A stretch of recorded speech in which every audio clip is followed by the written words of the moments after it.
From the Srimad Bhagavatam, Canto 1, Chapter 18.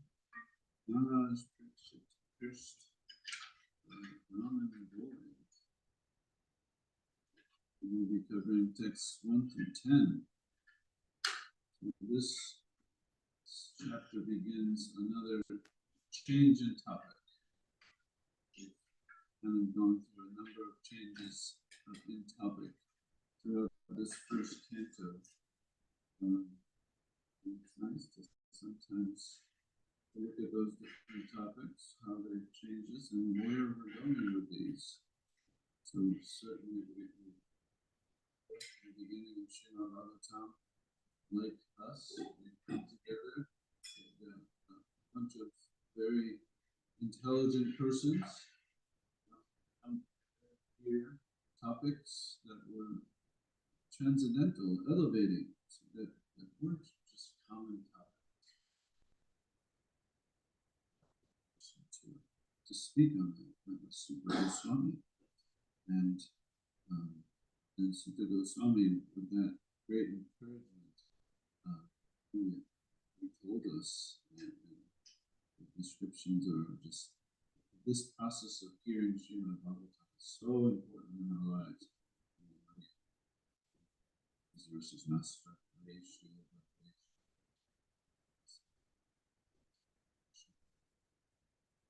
very important.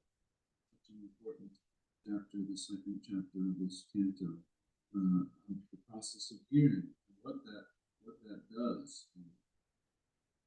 We'll go back to this very same chapter in one of the purports that we read today. Then the enthusiasm created by just hearing about hearing created many questions. We want to hear about this. How did the Srimad Bhagavatam come about? How did it manifest? What is the source of it? And so it began with a very almost psalm type of explanation. Somebody was going to great despondency, and a lot of these things are very relatable. This first canto is so relatable to our lives that yes, raise your hand if you're sometimes despondent. And yeah, so what was the cure? What was the solution? The solution was to focus, bring your focus to that transcendence, to the transcendental thing. Because despondency is usually rooted in our misconception of what is reality.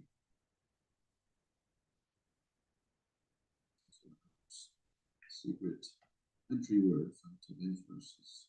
Reality. What is reality? And what is not reality? So when we are focused on those things that aren't real, we become despondent because it's like a dream.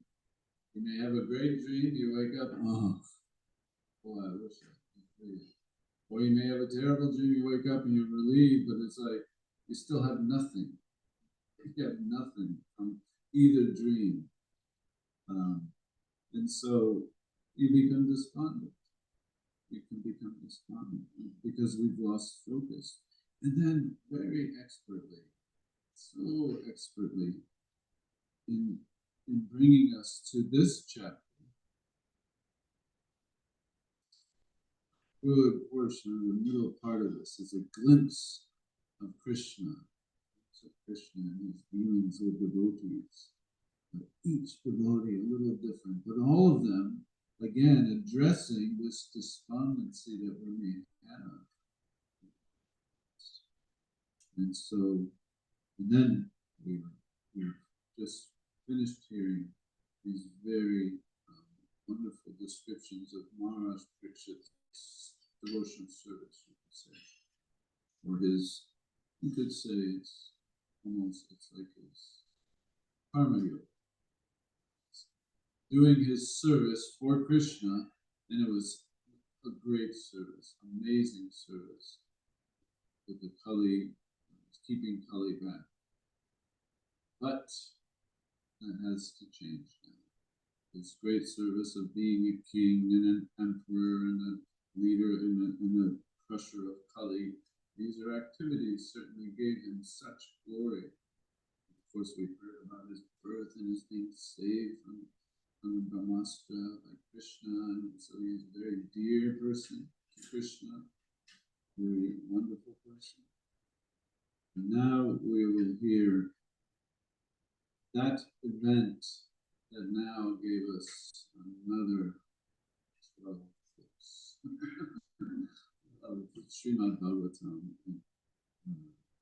So, what we'll do, read the 10 verses,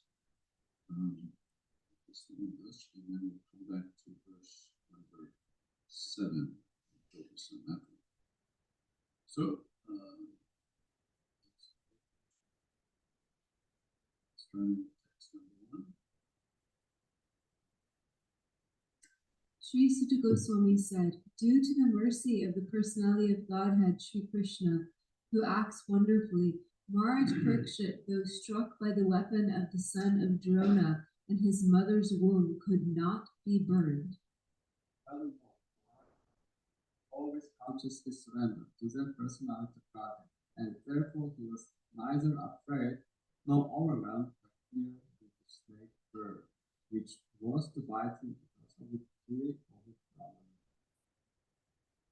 Furthermore, after leaving all his associates, the king surrendered himself as a disciple to the son of Vyasa, Sukadeva Goswami, and thus he was able to understand the actual position of the personality of God, and at last gave up his material body on the bank.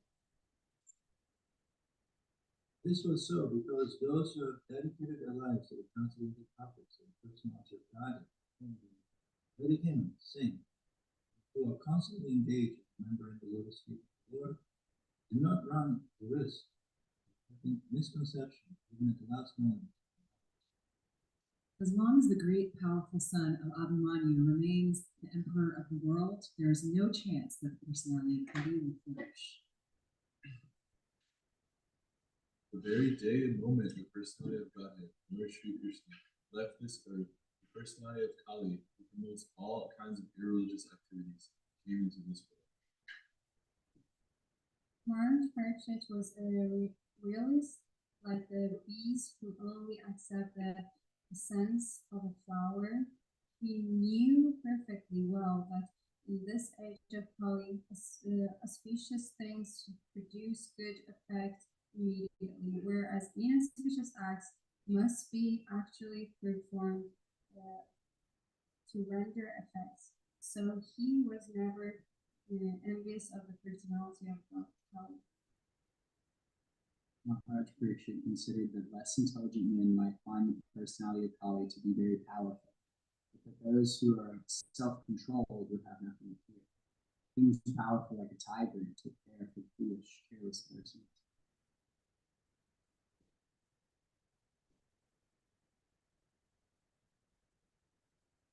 O sages, as you did ask me, now I have described almost everything regarding the narrations about Lord Krishna in connection with the history of the pious Maharaj Parikshit.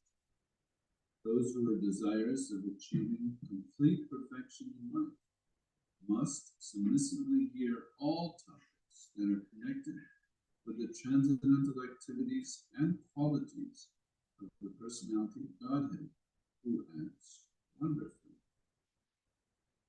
Before we go and focus on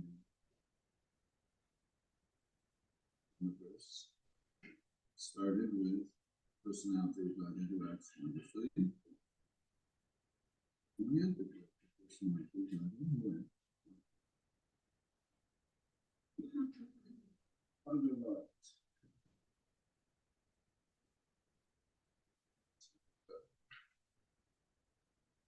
This is a literary device that those who write either transcendental literature or just good writers in general, they sometimes give a hint to something and they just leave it very very brief, where they summarize something. And then later they'll embellish that. Because a lot of times, like sometimes in classes too, we have to make the classes a little interactive and a little just to keep us awake. Sometimes we're tired, but sometimes to catch the attention. Many times in Srimad Bhagavatam this happens over and over again. And sometimes it's because the speaker doesn't particularly want to speak on something as well.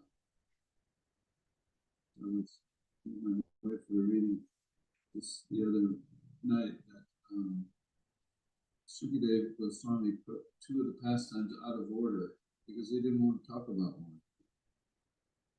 Because it was too hard on the heart. It was too scary. It was terrifying. Talk about Dinapasura first.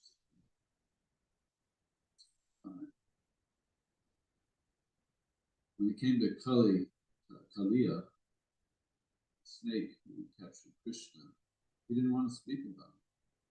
So he said in one or two verses, and Krishna, he subdued the Kaliya serpent. So it was, for that purpose, that was his own personal preference. But sometimes he'll say something that's completely like eye-opening, that Maharaj Parikshit would ask something like, oh, how do we get free from sinful activities so we don't go to the hell? You just described the hellish plan. How do we do that? Oh, just do, prayaschitta, which is do atonement activities. Now, Parikshit Maharaj was very intelligent, and so this would spring up. Wait a minute, that doesn't sound right. We do atonement. That sounds like, bathing of an elephant, described. And so it brings on the hearer. It brings the hearer closer in because you have yet to hear about a snake bird, and this is like, wow, what is a snake bird? First of all, so hopefully you've all kind of perked up a little bit that what is a snake bird? Never heard of such a thing. And here it was that he wasn't afraid of it, but I think I would be afraid of a snake bird if I were to see it. But and then so these are the prelude, you could say, the pretext of what will be described in detail later in the chapter. But many of these verses and purports that are just somewhat breezed over, they're very deep, they're very revealing. Because Maharaj Parikshit, his activities are wonderful as well. Just as the Supreme Personality of Godhead acts wonderfully, those who are in connection with the Supreme Personality of Godhead, their actions are also wonderful. And therefore he said, we're not going to breeze over them. We must hear all those topics. Because they all have something. And maybe in different times of our lives, one of these topics is going to hit quite deep. And sometimes sometimes it may not hit us at a certain time, but later something else will hit us quite deep. So we should continually hear again and again. And because these topics are transcendental, because they relate to Krishna, who is who? What does he do? You heard it twice. He acts wonderfully. Everything is wonderful. Okay, so that's my preamble. We'll go to text number 7.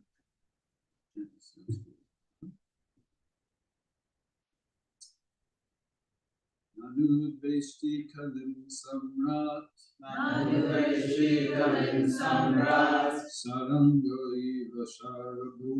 Saranga iva sharabu. Kushalanyashu siddhanti. Kushalanyashu siddhanti. Netrani kritaniyat. Netrani kritaniyat. Nanudveshti kalim samrat. Nanudveshti kalim samrat. Saranga iva sharabu. Saranga Iva Sarabhu, Kushalanya Shusidhyanti, Kushalanya Shusidhanti, Netarani Netarani Kritanya, Kritanyat, Nanudveshi Kalim Samrat, Nanudveshti Kalim Samrat, Saranga Iva Sarabhu, Saranga Iva Sarabhu, Kushalanya Shusidhyanti, Kushalanya Shusidhanti, Netarani Kritanya, Netarani Kritanyat, Nanudveshti Kalim Samrat, Nanudveshti Kalim Samrat, Saranga Ika Sarabhu, Saranga Iva Sarabhu, Kushalanya Shusidhanti, Kushalanya Shusidhanti, Netarani Kritanyat, Netarani Kritanyat.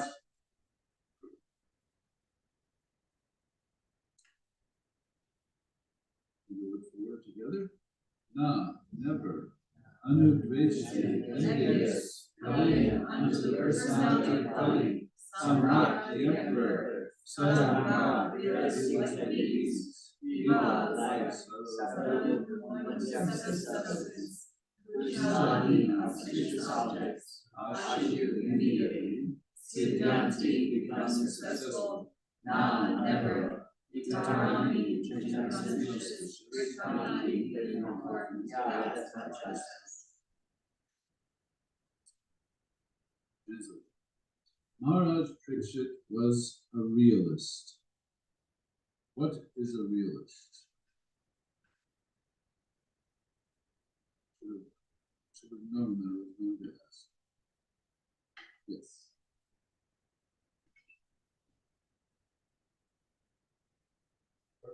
Who sees things as it is objectively. Yeah, exactly. They see as it is. It's a realist. We'll get into that a little bit. Like the bees who only accept the essence of a flower. So how does this relate with a bee? How is a bee a realist? Sees a flower and knows that pollen, right? That's like the real thing that flower has to offer. So it doesn't get caught up the smell. It's just like, let me go for what What is the reality of mind? Because most of these bees they're called worker bees. They got to work, and so they're not gonna dally around like looking at the flowers and things like that. He knew perfectly well that in this age of Kali, and this is very important, it's going to give two examples that are very, very applicable to us. Auspicious things produce good effects immediately, whereas inauspicious acts must be actually performed to render effects. We'll talk about this in a moment. So he was never envious of the personality of Kali. So you would think.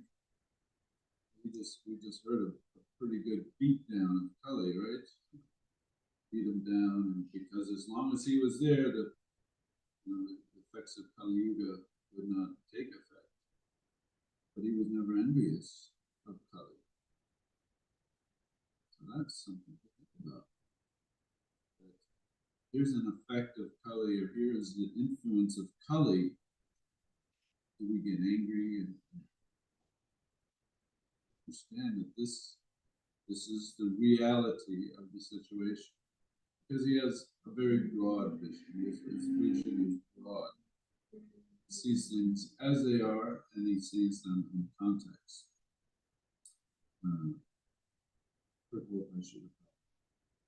The age of Kali is called the fallen age.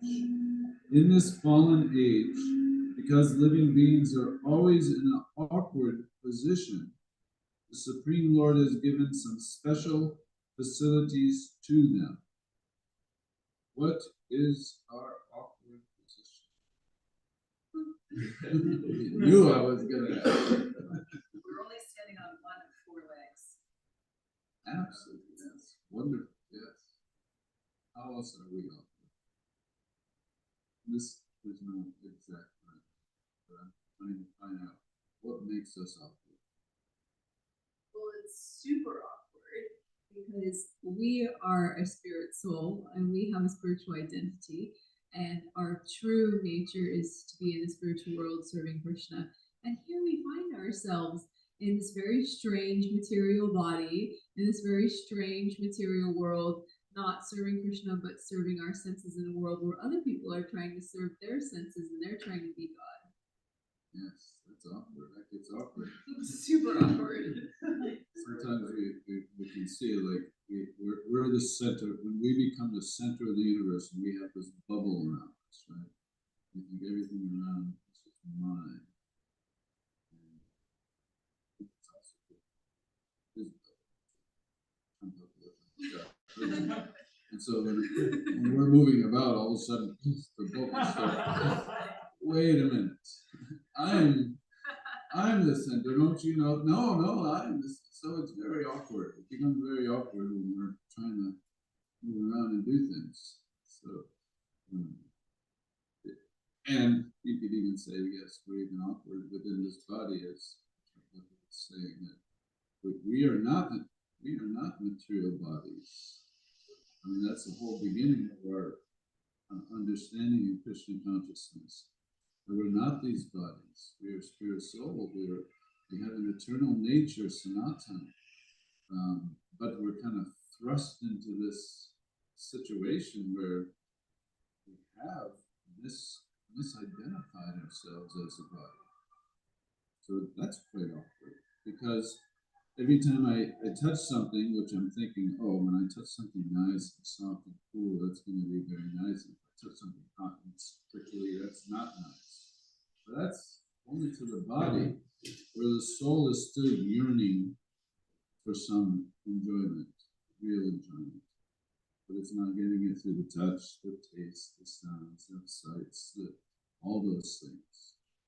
So that becomes awkward.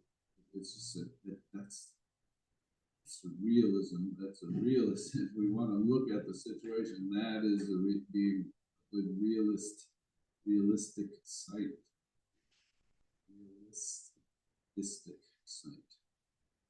Yes. Oh. Well, as a human Bhagavatam itself makes clear, in this specific fallen age, there are so many drawbacks and vices.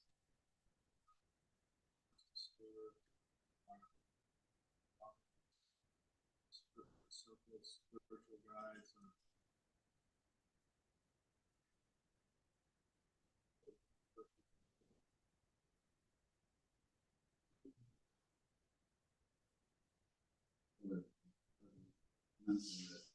Yeah, it's awkward. Have you ever tried to, if you took three legs off these tables, try to stand it up? It's going to be awkward. Unicycles are awkward, right?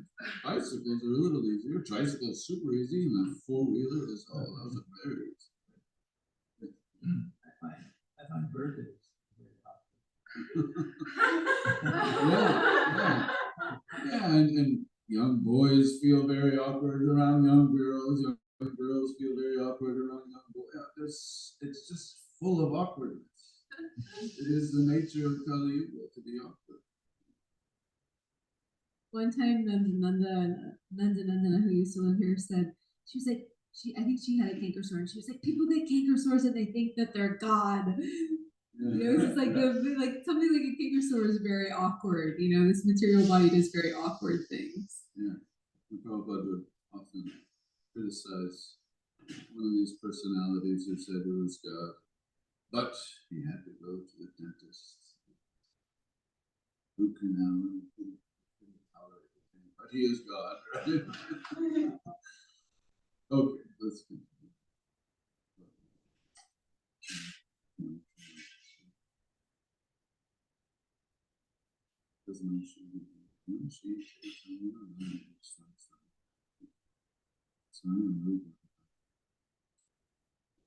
So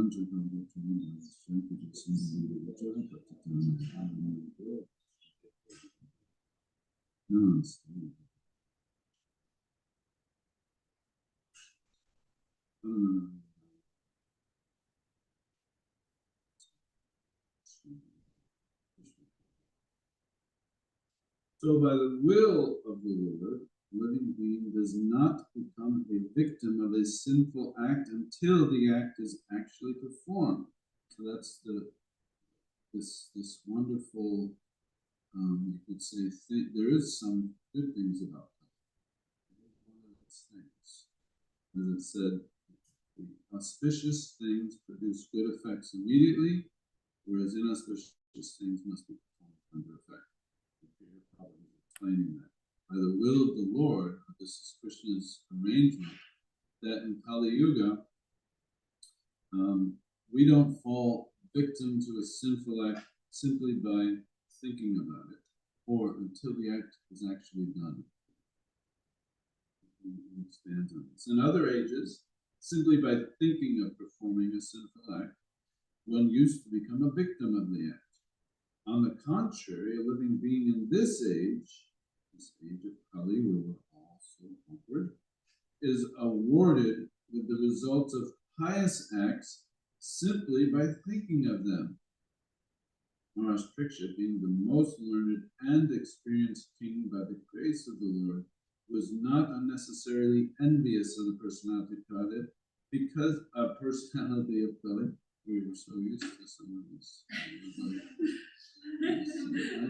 Personality of Kali, because he did not intend to give him any chance to perform any sinful act.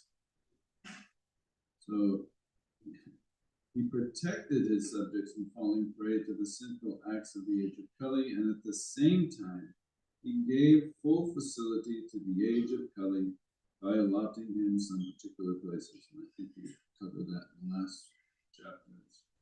The places that Kali is allowed. Hoarding of gold, prostitution, loose life, intoxication, water. Yeah, so you see that these, even though, so again, this refers back to Maharaj Pariksha being a realist. It wasn't like the king, there was once a king who, saw a young boy or young child building a castle by the sea and saw the typhoon. And the king said, "Yes, I will stop the ocean first. I am the tide, wait for no man." And the tide washed away the castle. So Maharaj Pariksha didn't think, okay, I will completely stop this age of Kali, but he understood Kali's coming, but in the meantime, everything under my control will be protected from those sinful acts. I won't allow the sinful acts to happen, although I know they're there.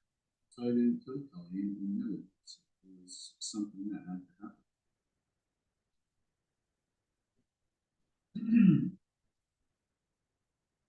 At the end of Srimad Bhagavatam, it is said that even though all nefarious activities of the personality of Kali are present, there is a great advantage in the age of Kali. One can attain salvation simply by chanting the holy name of the Lord.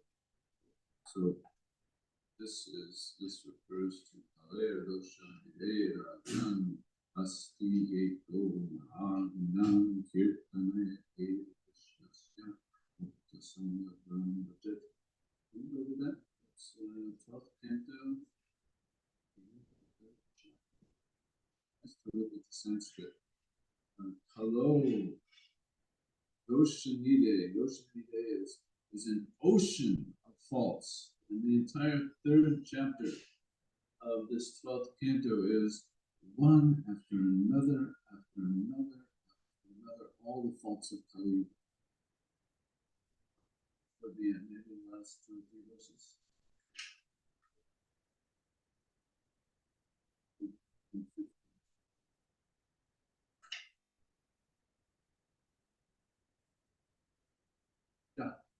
Sanskrit. Ocean is it's an ocean because this is the first verse where there's like some relief of these horrible things of this whole 50 verses of the awkward effects of Kali Yuga. This and that, and this will happen, that will happen. These are all prophetic things that have been prophesied. And but he's saying, but even though this Kali Yuga is a doshanide, and doshanide is an ocean of faults, which we just went. My dear king, my dear Lord, but Eko is just one. There is one good thing, one good Mahan Guna. Guna is quality, and Mahan is great. There's one great quality. Kirtan, Hare Krishna, Krishna Krishna, Hare Hare, Hare Rama, Rama Rama. He uses the word Eva. Eva is when you really want to drive your point home. It's certain, it's very certain that it only takes this one quality.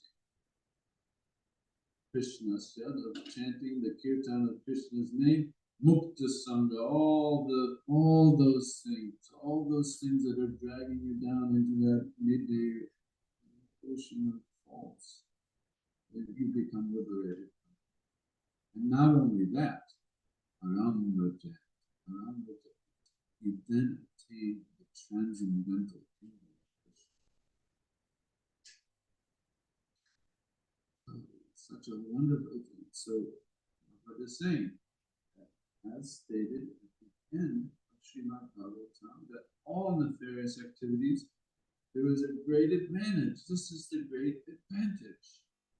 It's simply by chanting Hare Krishna, even though the Kali is so all-encompassing, like an ocean, all the faults and all the awkwardness and everything that is driving us mad sometimes. Body, mind, senses, all things are just like fully infiltrated by Kali's attractiveness, the gold, the wealth, the looseness of relation. All these things become very. Go to the next verse. This next verse, I just heard about a week or two ago. Listening to Srila Prabhupada in order, so I don't remember whether it was in Vrindavan or Hyderabad. But Prabhupada referred to this verse in such a way, with a Sanskrit, I think it's Krite Yadhayato Vishnum Chaitanyam Yatata Mukha Dvarpayam Paricharyayam. Oh, Hari Kirtana. So this is referring to perfection. How do you get the Param Varjet? How do you get perfection in life? Well, in the Satya Yuga, or the Krita age, you would get it by meditation, dhyayato. You first need a very, very long life. So, description of the very long lives of those persons in Satya Yuga. And there would be meditation. And that was the prescribed method. And Chaitayam Yajato, by great sacrifices, we've heard sacrifice, Mars, Yudhisthira performed some great sacrifices, and we will hear throughout Srimad Bhagavatam, great sacrifices being performed with great opulence. This was generally a king's responsibility to make sure that sacrifice was happening, because from sacrifice comes rain, from rain comes rain, so this is how we subsist, this is how we support society. So that was prevalent in the Treta Yuga. In Dwarpara Yuga, the last Yuga, Paricharayam, worshipping the Lord's lotus feet, either directly or in temples. This was established in the Dwarpara Yuga.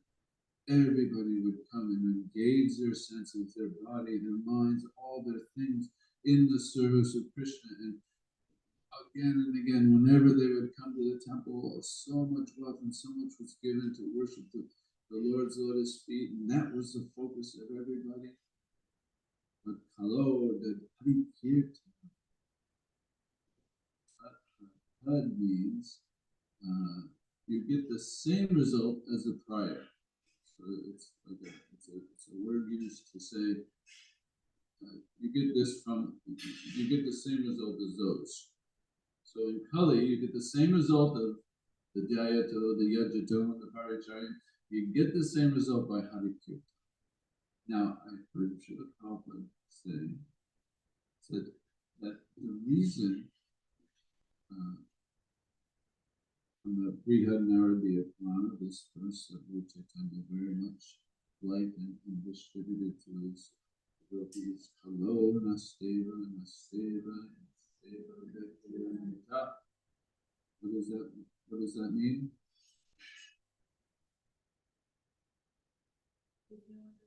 No other way. Just once? Or? No other way. No other way. No other way.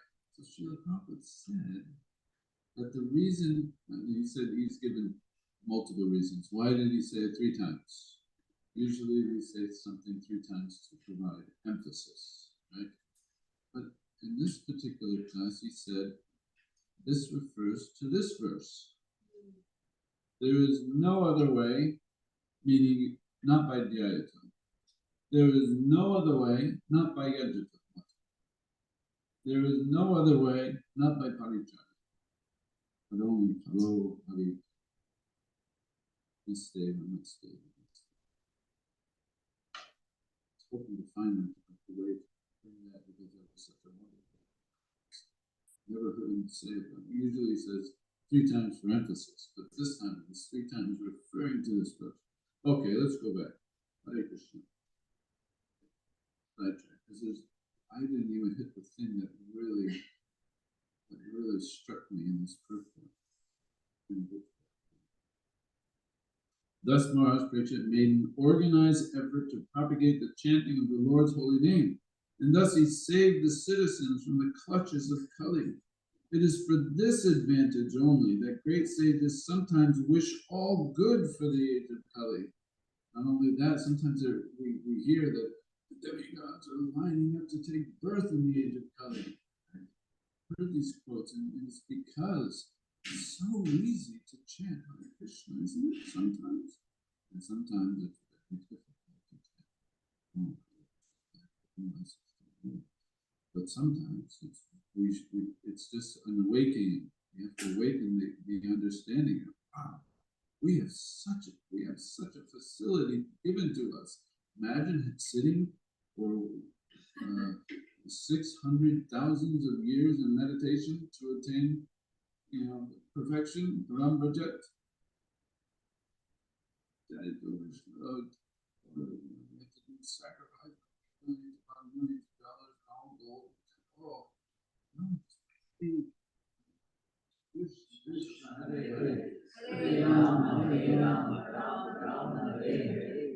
In the Vedas, also it is said that by discourse on Krishna's activities, and this is why I said this refers back to the very beginning of our first kingdom. Discourse on Krishna's activities, one can get rid of all disadvantages of the age of Kali. In the beginning of Srimad Bhagavatam, it was also said that by the recitation of Srimad Bhagavatam, the Supreme Lord at once becomes at once arrested within one's heart. What's that mean? Yes, Jackson.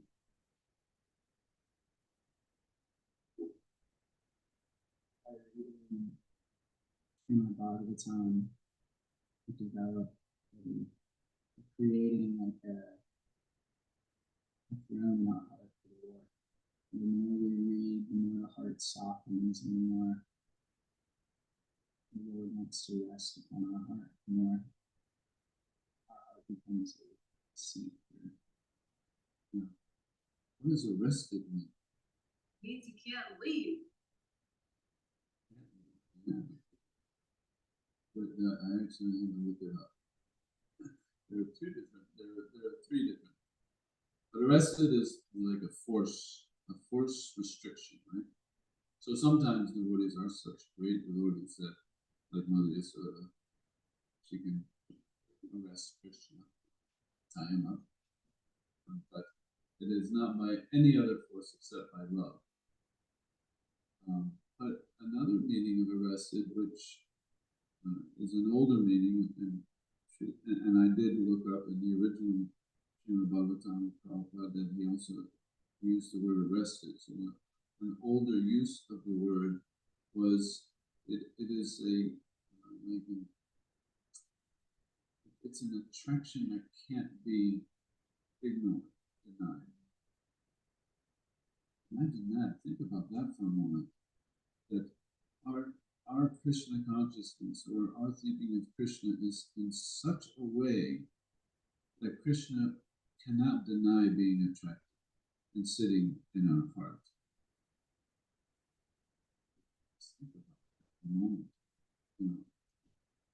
Am I there, or how far do I have to go? Or is that something we want? We want Krishna to be sitting there? So that really struck me. That once arrested within our heart. And this refers to, again, Nasta Pareshu Bhagaveshu Nityam Bhagavata Sevaya Bhagavati Naistiki. What is Naistiki? You said what is Naistiki?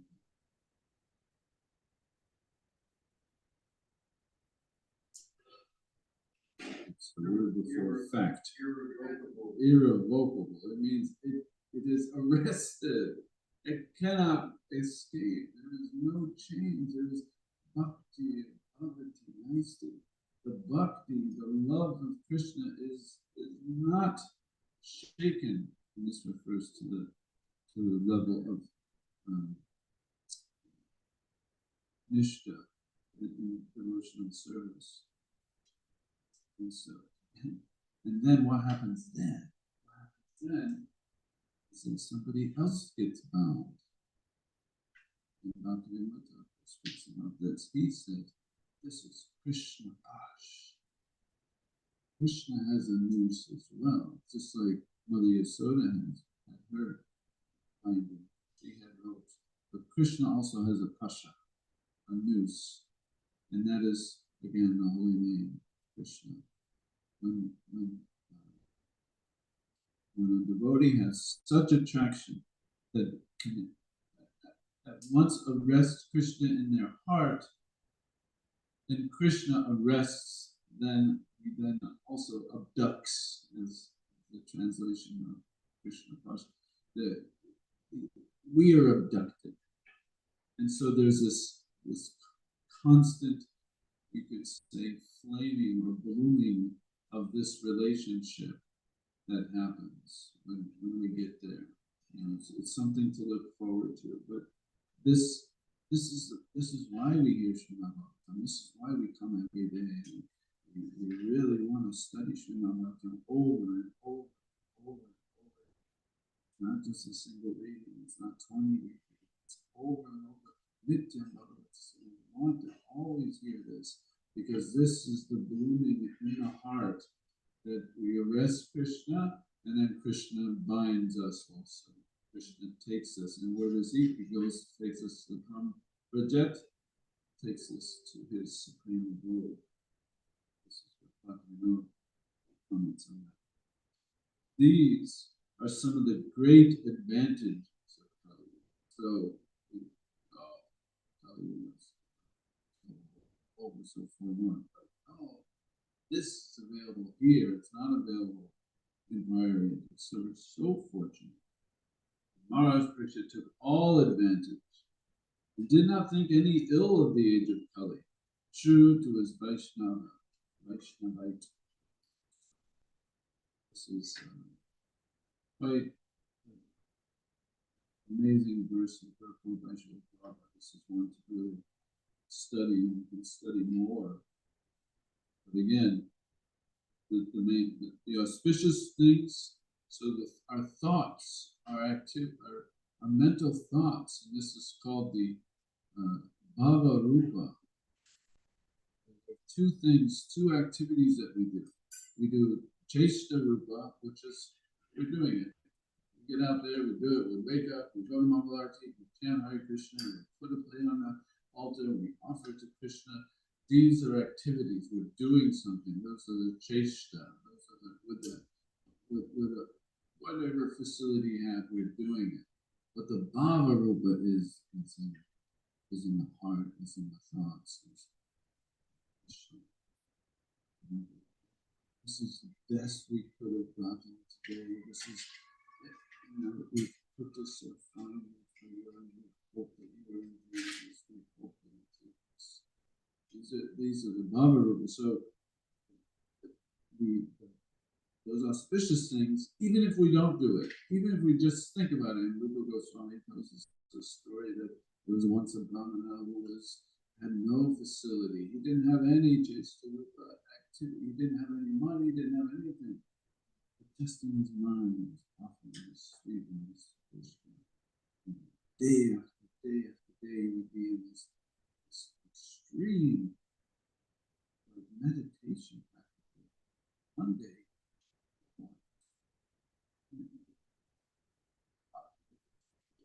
hurt his finger in his mind. But when he woke up, his finger was red. It was burnt. It was accepted. Whereas inauspicious things must be performed to people.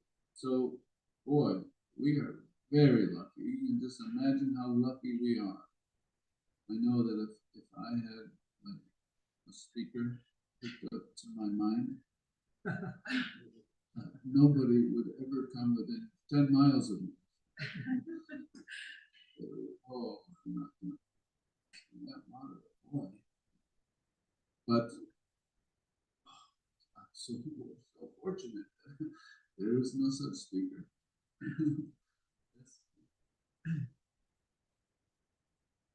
So, that inauspicious things don't have an effect on people formally, but like our thoughts immediately influence fine language, energy, and so that's an action.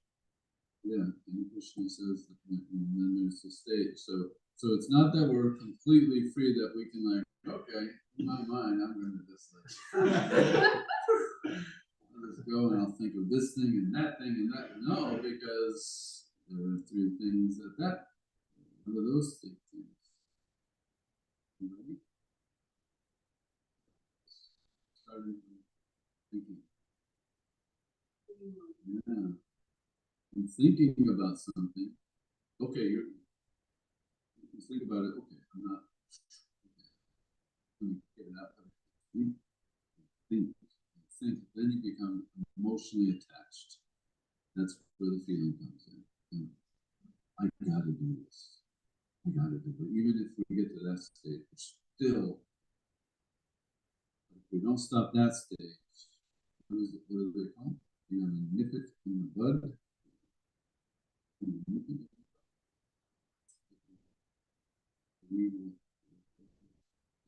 We'll actually will it. Will it means we actually do it. It's kriya. Kriya is will. Is we actually perform the activity. And then, unfortunately, that's when the karmas begin. So, yes, even though we may have the thought, we don't indulge in the thought. Because oftentimes, somebody hurts us or something, okay. A lot of times you'll see the brothers just usually they're trying to combat some bad thought that they're trying to get out of their system because they know the danger is if I contemplate, as Krishna says, by contemplating the objects of the senses, one develops attachment. So the contemplation is thinking, and then the attachment is the feeling, and the activity will happen.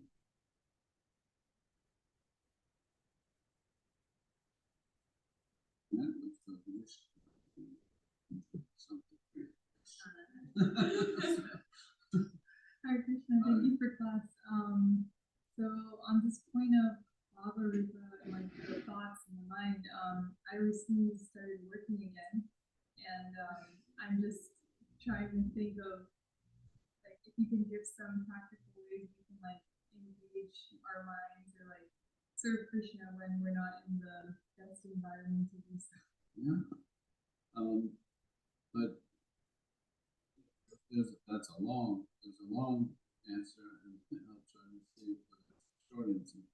But yeah, the long answer would go that, well, we have to do our activities, and we take the results of those activities and we give them to Krishna, and that is karma yoga. That is part of our activities. That's something we're prescribed to do. So we have to work. It says everybody can be in even remotely to work. So yes, see, I'm also preparing for the day of work. And Krishna is advising Arjuna not to go to the forest. He's advising Krishna to fight, which you can't fight home. No, you gotta be angry. You gotta be, to fight, you gotta be angry. So, there are ways that sometimes we actually do have to get it, if it's accounting, we really have to understand the numbers. We can't, it's like when we're first teaching our children, okay, here's two flowers offered to Krishna, and if you had 3 flowers, how many flowers do you have to offer to Krishna? Oh, okay, but when we're doing work and spreadsheets and things like that, then it's like, but again, we have to have respites in that time. There are lots of things that I've found over the years, how to help myself remember Krishna in a long day of work or things like that. And so we have to find the balance. And then certainly what is most important is that we start the day very well with a lot of focus on Krishna, and we end our day with a lot of focus. In that way, we can counteract, you could say, but again, yes, according to our duties in our stage of life and a particular ashram or activity that we're prescribed to do at this particular date and time, and then we have to accommodate it, but it's not time to see. Yeah, it's long. There is a long answer to it.